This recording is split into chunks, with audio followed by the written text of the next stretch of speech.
Thank you. So I want you to have a look up here, and you can just watch, and then you can fill in the last example in your own time if you want. But this is going to be a really quick way of doing what we've been doing. So what we're going to do up here on this board is not an example. We're going to derive the formula to differentiate with the chain rule. Okay? So I'm going to show you how we develop the formula that we're going to use. And then I'll write what the formula is, and then we'll apply the formula over here. So in all of these circumstances, we have composite functions, all right? We've got y equal to some function to the power of n. Every single one we've dealt with can be written like that. There might be some number out the front, but that doesn't affect it, okay? When we differentiate, we're just differentiating this, and the number remains. So this is having no impact whatsoever, whether it's there or not. If there's a number, you just leave it. So we can recognise, let's let u equal f of x. Okay, so it seems like, well, we've already got letters there. Why are we doing that? That's what we were doing. We were saying whatever this function is inside, we're going to let it equal u, and then we can perform the same. We can derive y with regards to u, n u n take one, and we can derive u with regards to x. This one I'm going to do even simpler. Du on dx is just going to be f dash of x. That's how we represent it, isn't it? All right? And then we know dy on dx is the product of these when we multiply them together.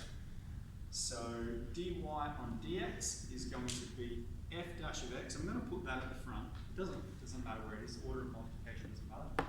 And it's times by nu to the power of n take 1. Now, what was u? U was f of x. So it means times by n f of x, and then to the power of n take 1. And that's the formula. Okay? So this here is the formula that we're now going to apply over here. Alright?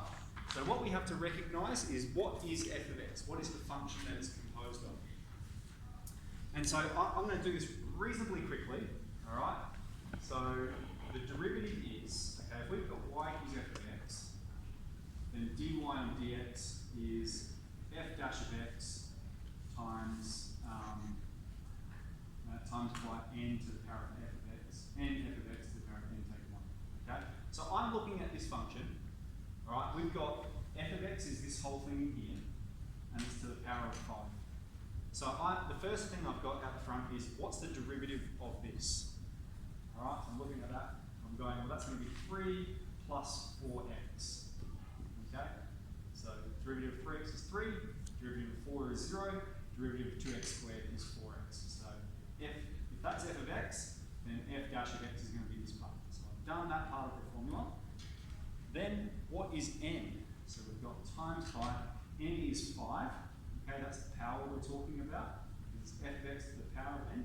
So times by 5. And then times by f of x, so the original function, which is this here, 3x plus 4 plus 2x squared, and then to the power of n take 1, so to the power of 4. And we've got everything from the formula. If this whole thing is f of x, this is f dash of x, this is our value of n, this is f of x, and this is n take 1. And that's it. Okay, so you can look at it and do it in one step. So what I want you to do, if you haven't done much of question 3, I would like you to do a couple of them using the first process we learnt. All right, it's important we understand both processes. But do a couple using the first process we learnt, and then just use this from then onwards.